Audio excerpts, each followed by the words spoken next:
North of Bangladesh and sitting in the Himalayas is the city of Darjeeling. Darjeeling, known locally as Place of the Thunderbolt, was discovered by the East India Trading Company's officials as they passed through en route to solving a boundary dispute between two regions. They noted the stunning scenery and, more importantly, the drop in temperature from the stifling heat of the plains below, giving way to more temperate, more comfortable climates. In 1838, land was acquired and leased to the company for a resort where the gentry could relax and recuperate.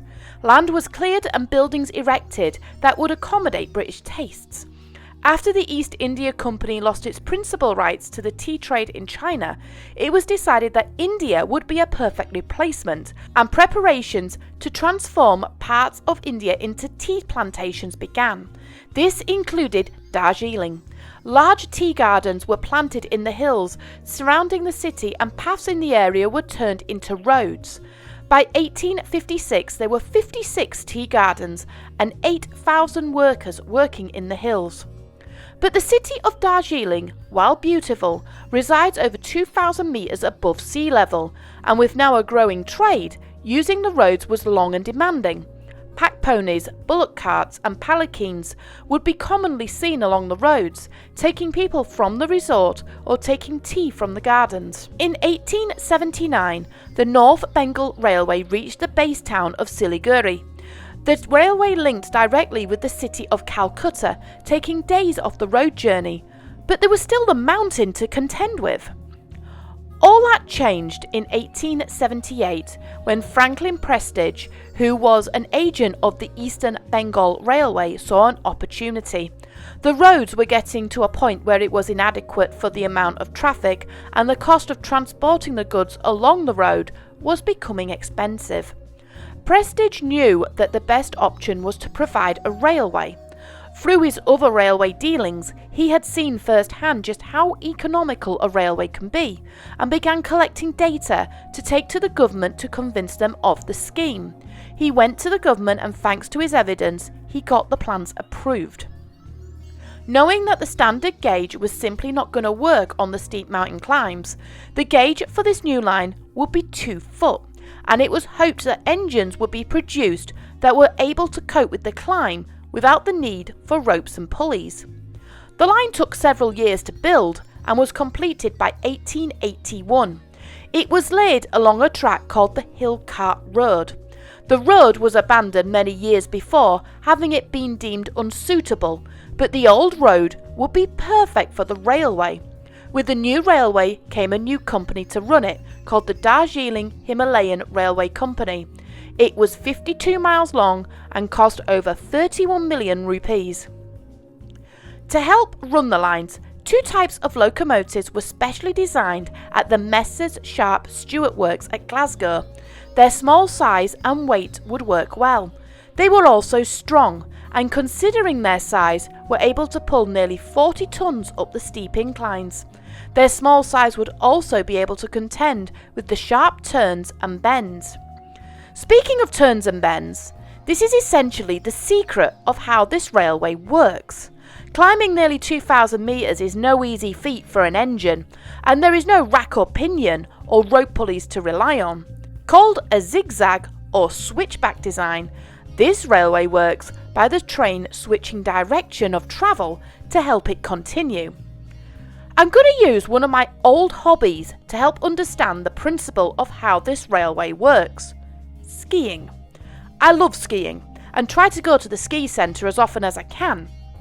When you ski down a slope, your speed is dependent on the front of your skis. The more they point down, the faster you go, which is why to control your speed, you ski across the slope rather than down it. When you make a turn, you turn your skis down, and this turning gives you the speed to traverse the slope again. To help balance, you lean into the slope and pretty much ski on your ski edges. Even the fastest and most elite of skiers never ski straight down. They ski in a zigzag pattern, unless you count ski jumpers, but they aren't really skiing, they're landing. It also works in reverse. If you are climbing, it's easier to traverse the slope rather than climb it straight, as you can lean into the slope, the gradient is lowered, and you can control your difficulty upwards by controlling where you're heading. Zigzag railways also have the advantage of being cheaper than most other railways, as the railway could be built in sections, and because they're shorter, they required less grading. But there were some disadvantages. The trains had to be stopped for the engine to either run round the coaches, ready for the next incline, or if it's in a push-pull method, stopped to switch over to the front cab. It was slow, and some passengers were not keen on travelling backwards part of the way. But the Darjeeling Railway, it was a success. It added 6 zigzags, loops, and 3 spirals to help climb the mountain. It was even able to segregate the train into classes. In its first year alone, thousands of people would traverse the line, and the railway would move up to 380 tons of freight. Over the years, as the railway popularity grew, this increased exponentially, and by 1910, over 47,000 tons of goods had been moved. In 1919, another loop, called the Battesia Loop, was installed to help with the ascent into the town. The railway ran under independent control until 1951, when the railway came under the government's control as a part of amalgamation of several railways in the region.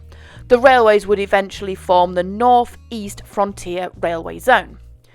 The railway also became a focal point for tourism, although it still had a healthy freight industry. To help with the freight work and the increase in the passenger numbers, the tracks were realigned and extended by nearly 4 miles to New Jalpaiguri. The new terminal would allow for more passengers and moving more freight across its broad gauge lines much easier.